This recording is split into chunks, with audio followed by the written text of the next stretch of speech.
I have come to suspect that our greatest defeats are seldom the moments when we fall, but rather the hours in which we refuse to be held.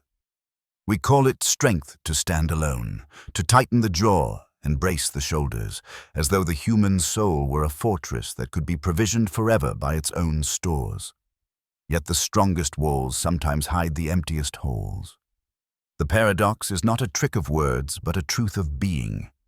The more fiercely I clutch at self-sufficiency, the more I discover my hands are full of air. The more willingly I open those hands to another, the more substance they bear. Strength, then, is not the iron of the will barricaded against heaven, but the nerve to yield, like a sail that dares to be filled by wind, like a harp string that consents to be drawn tight so that music, not noise, may be born. If I speak of weakness, I do not mean the theatrical pose of frailty, the cultivated droop of the shoulders that secretly asks for compliments. I mean the honest confession that I am not the fountain from which my own life flows. There is a kind of grammar to the soul, and its first lesson is dependency. We learn it as infants, forget it in adolescence, deny it in adulthood, and must relearn it in suffering. The world will urge me to become a self-made cathedral. God invites me to be a living branch. The cathedral may stand in impressive silence, but the branch drinks now, draws life now, bears fruit now, and only because it remains attached to the vine. To surrender is not to vanish. It is to be placed. The violin that lies slack in its case is, in one sense, perfectly safe. It is also perfectly silent. Tightened to pitch and set beneath the bough, its vulnerability becomes the very condition of harmony. So it is with the soul. Only when I yield to the hand that tuned me do I become what I was fashioned to be. I do not cease to be myself under the touch of God. I am, for the first time, securely and rightly myself. We confuse resignation with surrender. Resignation mutters, "It cannot be helped," and folds its arms. Surrender whispers, "It will be redeemed," and opens them. Resignation is a dim room where we sit and stare at the floor. Surrender is a window unlatched to the morning. One denies the heart its ache and calls that peace. The other admits the ache and offers it to love and calls that worship. The difference is not sentiment, but trust. Resignation leaves me with myself. Surrender entrusts me to God. Consider the seed. It is small, easily crushed, apparently insignificant. Yet its appointed glory comes not by remaining on the shelf, intact and comfortable, but by consenting to be placed in the dark, pressed into the earth, and broken. The shell yields so that the life may surge. The world beholds the breaking and names it ruin. Heaven beholds the sprout and names it beginning. If a seed could speak, it might complain of burial, while the gardener speaks of planting. Much of my prayer has been the seed's complaint when it might better be the seed's consent. There is another picture, stained glass. In daylight, a plain pane will suffice for seeing out and keeping weather at bay. But stained glass requires a source beyond itself. It is made to be pierced.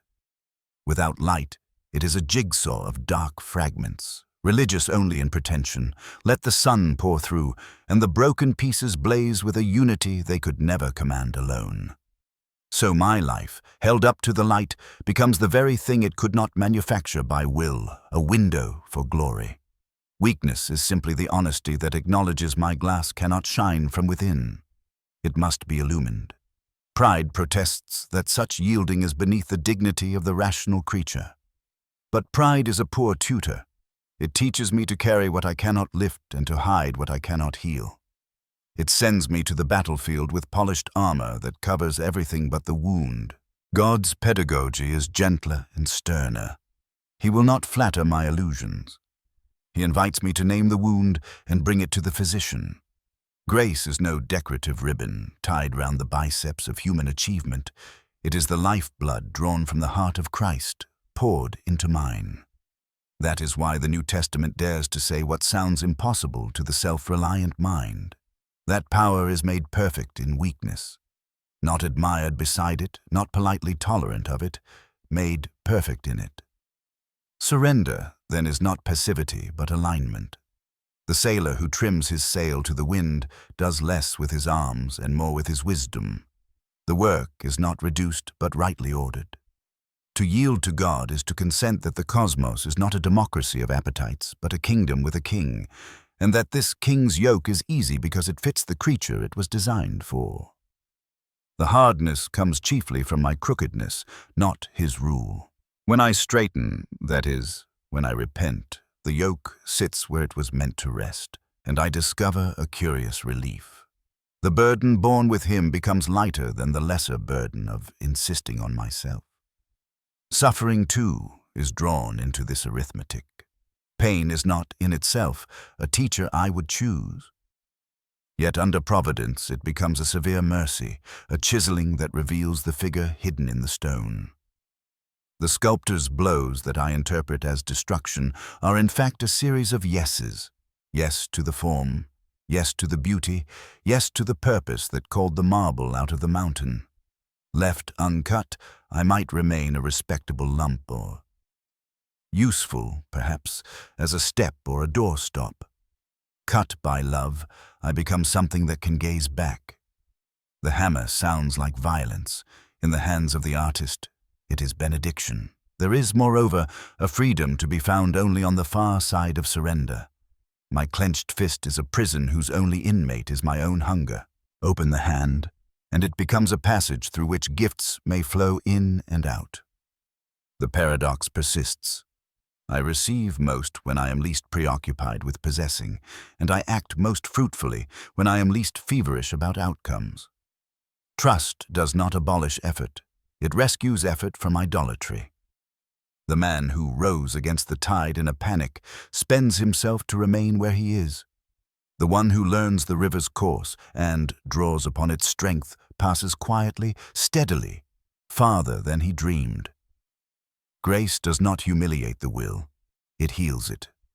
At last we must look where all Christian roads converge, at the cross. There the world's metrics fail. A man nailed up between thieves is not, by any earthly ledger, winning. And yet, the victory that undid death was accomplished not by a display of force, but by a surrender so complete that it could not be coerced. The Lord did not clutch at equality, but emptied himself. The deepest strength entered history through the narrow gate of obedience. If I would have that strength, I must take that gate. I must learn the same strange lesson that to lose my life to God is the one way to have it forever. So let me confess without theatrics and hope without presumption. I am not sufficient. God is enough. I cannot make my own light. He is light. I do not hold myself together. In him all things hold. To say such things is not to despise the creature, but to place the creature safely in the hands of the Creator.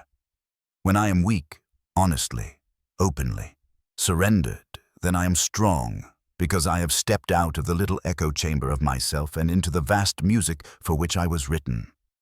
There is an ancient irony in the ways of God, and it seems woven into the very fabric of creation.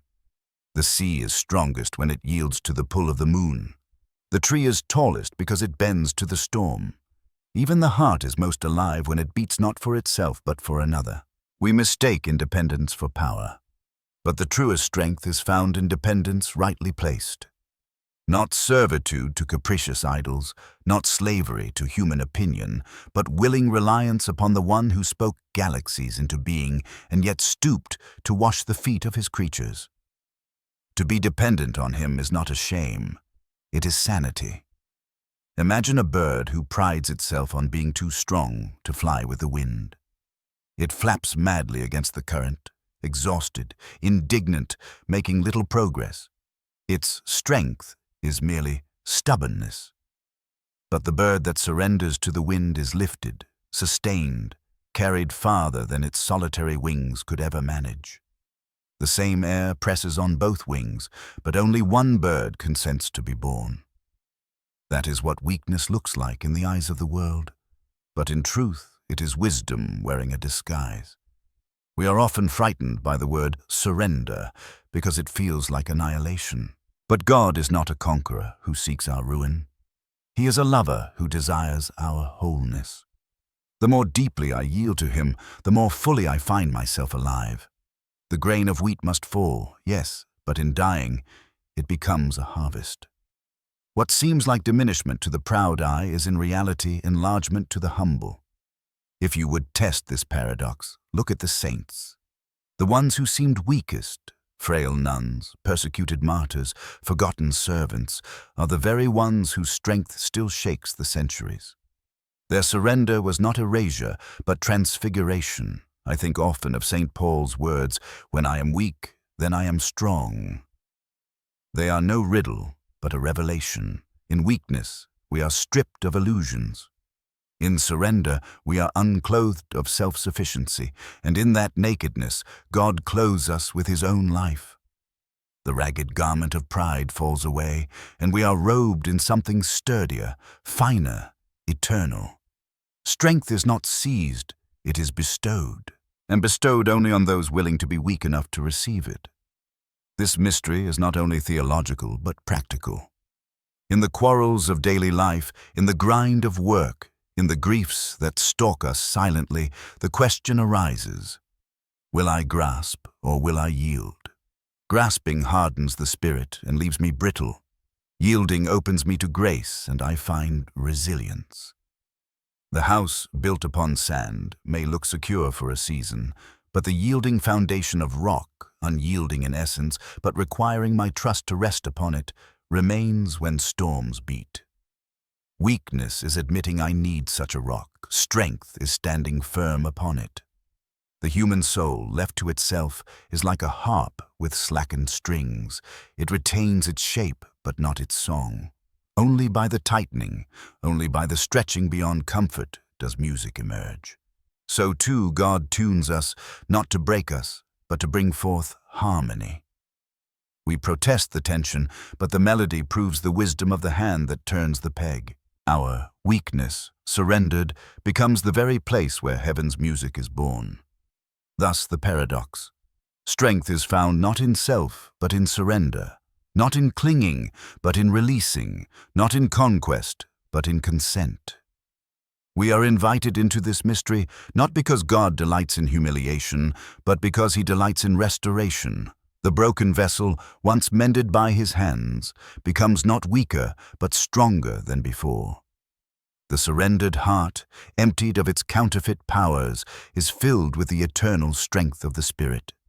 And so I dare say that our weakness, acknowledged and offered, is not a liability, but a doorway. Through it we enter the kingdom, through it we discover joy, through it we are surprised by the very strength for which we long. It is no accident that the Lamb is on the throne, and not the lion of worldly imagination, for power made perfect in weakness is not only the paradox of the Christian life, it is the very pulse of heaven itself. It is striking, is it not, that the very architecture of salvation is built upon weakness? A child, born in a manger, too fragile to lift his own head, was heralded by angels as the king. A carpenter's son, with calloused hands and dusty feet, carried within himself the weight of eternity.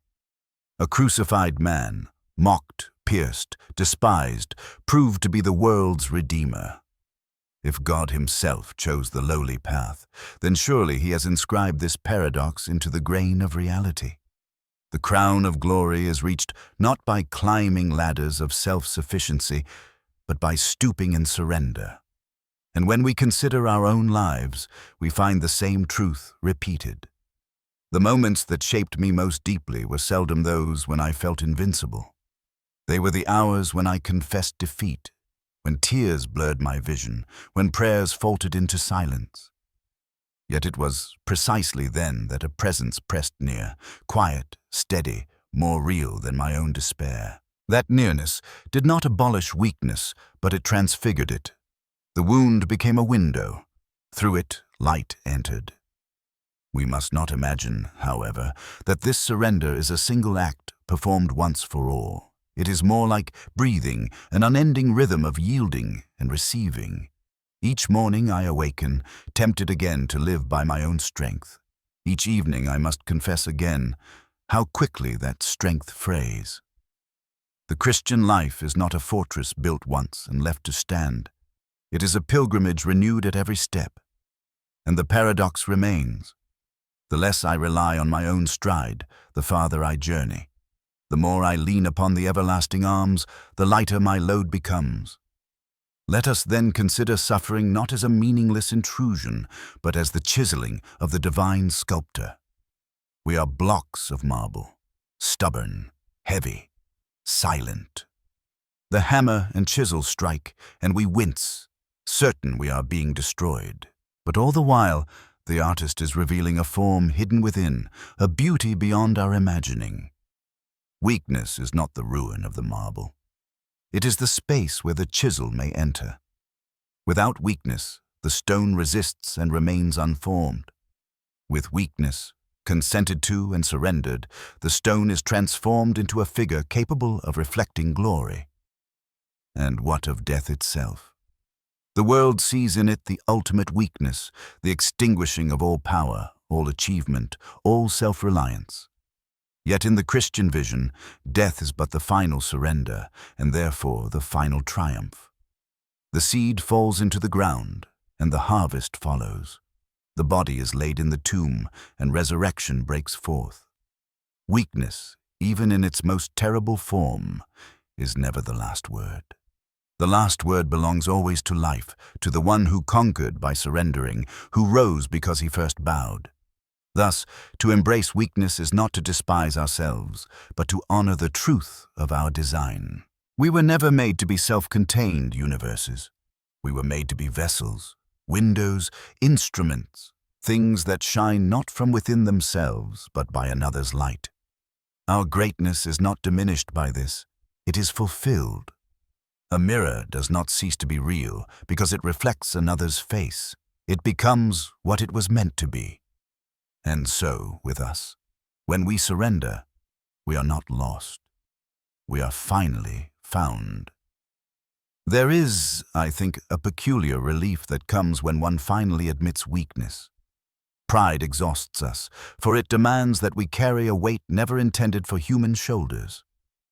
To uphold the image of invulnerability, to appear always competent, always in control, this is a labor harsher than any honest trial. It is like trying to hold back the tide with a broom, but when at last I confess I cannot, the strange thing happens. I find myself upheld. Beneath the flimsy scaffolding of my own power lies the everlasting foundation of God's strength. To surrender is not to collapse into emptiness, but to fall into arms that have been waiting all along. Even in the most ordinary corners of life, this paradox proves itself. The parent who confesses inadequacy discovers grace enough to guide a child. The worker who admits limitation finds patience to endure the day. The sufferer who dares to cry out learns that prayers too broken for eloquence are prayers that reach the heart of God most swiftly. Weakness, named and given, becomes the meeting place of divine sufficiency. One might say the entire drama of faith is a long schooling in surrender. At first, we resist like iron resisting the forge. Yet the fire, if we allow it, reshapes us. Slowly, the rigid bar is bent into a curve, fashioned into something both stronger and more useful than before. Iron, after all, is never weaker for having yielded to the blacksmith's hammer. It becomes a sword, a plough, a bridge. So too the soul.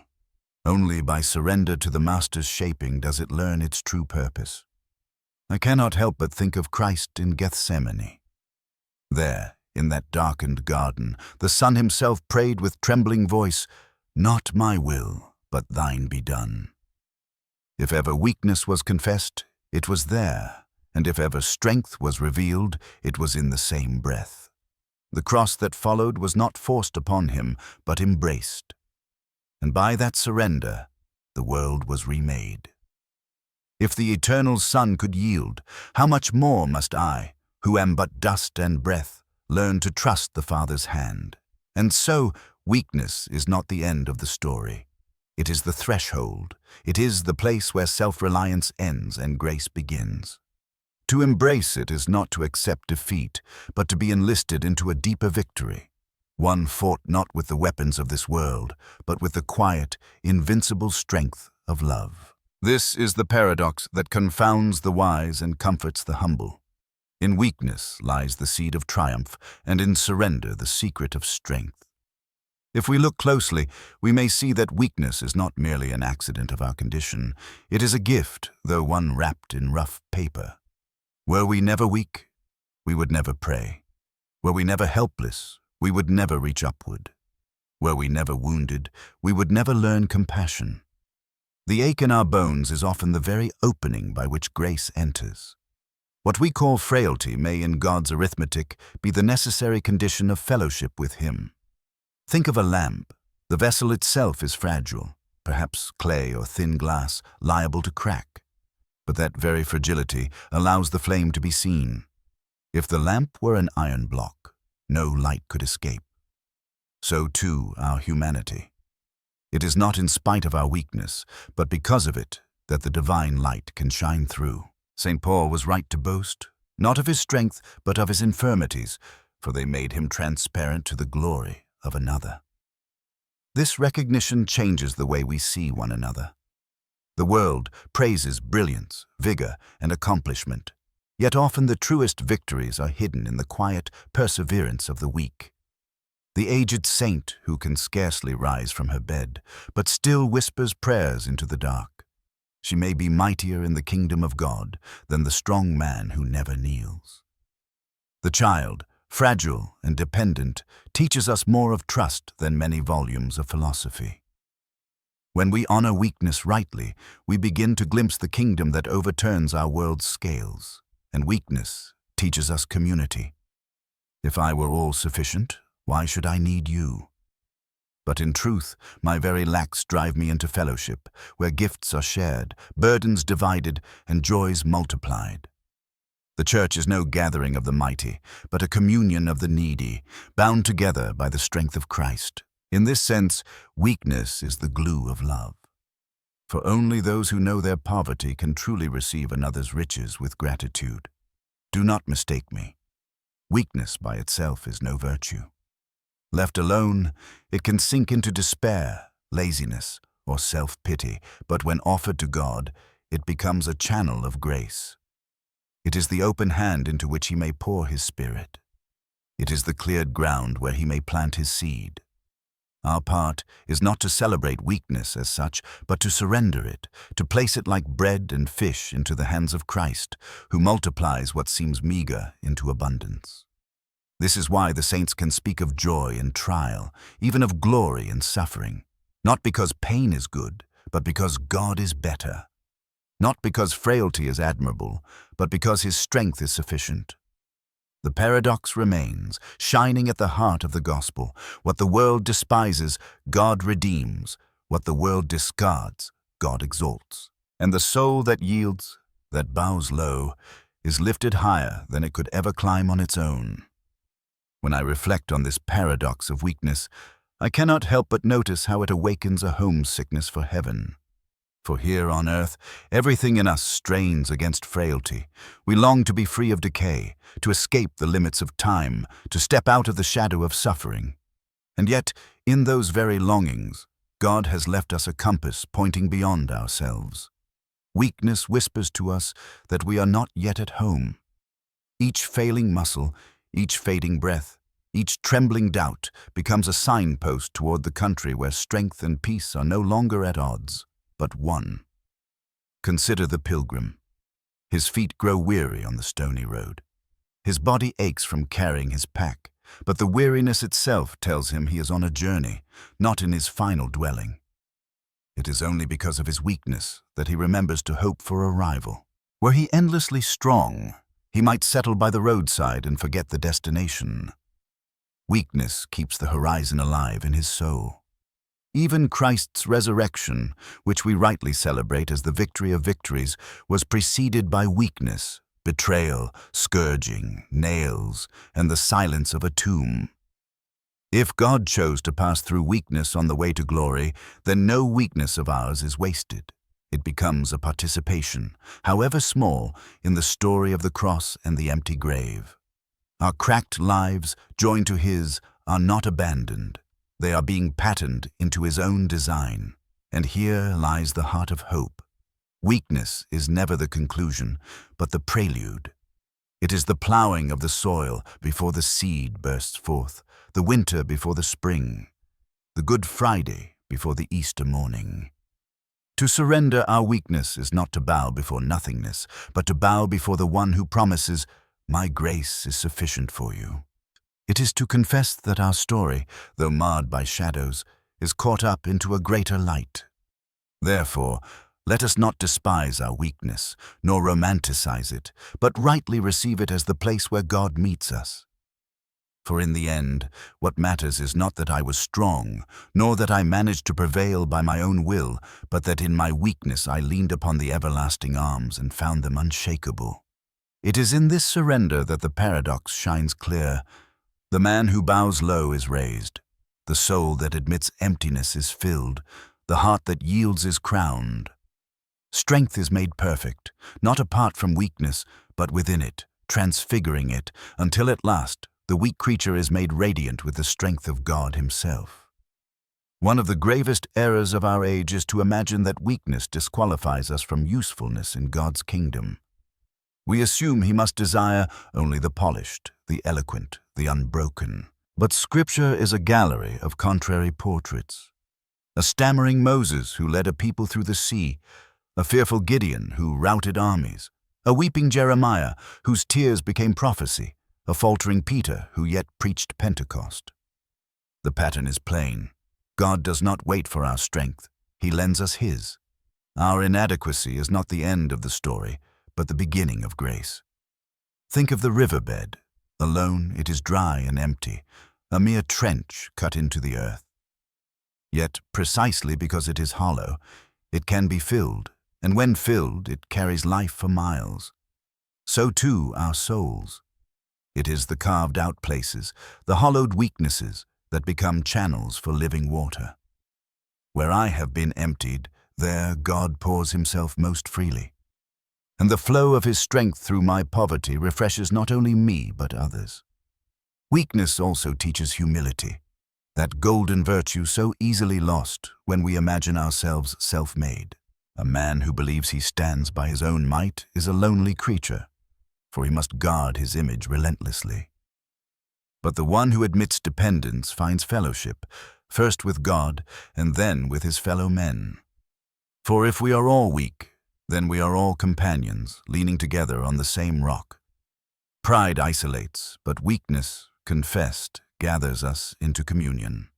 And what is heaven itself but the consummation of this paradox? There, all strength is perfected, yet none will boast that it was their own. Every crown will be cast down, every triumph laid at the feet of the Lamb. We shall be strong at last, because we shall be surrendered at last, wholly yielded to the love that made us. Weakness will vanish, not by denial, but by fulfillment. The broken vessel will be mended, not patched but remade. The weary pilgrim will rest, not in forgetfulness, but in joy. Until then, our task is simple, though never easy, to surrender daily, to trust hourly, to boast only in Christ. For when I am weak, then I am strong. Not because I have discovered hidden reserves within myself, but because I have been carried by the one whose strength knows no limit and whose grace has no end. And now, as we draw these reflections to their close, let us pause over the mystery once more, the paradox of weakness. It is not an ornament to Christian life, nor an optional theme for the overly pious. It is the very grammar of redemption. Our story begins in helplessness, the infant who cannot feed himself, the sinner who cannot save himself. And our story finds its completion in helplessness too, the mortal body that finally surrenders its last breath, trusting to be raised.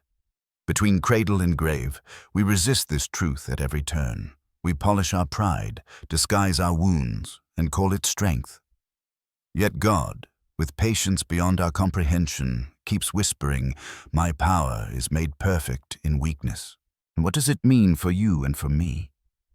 It means that the very places we would hide in shame are the very places where grace desires to dwell. The thorn that pricks us, the fear that haunts us, the failure that humbles us, these can become altars where Christ's sufficiency is revealed. We are not asked to celebrate our weakness as though it were lovely in itself, but to surrender it so that it may be transfigured. The cracked clay jar, when yielded, becomes the vessel through which treasure shines.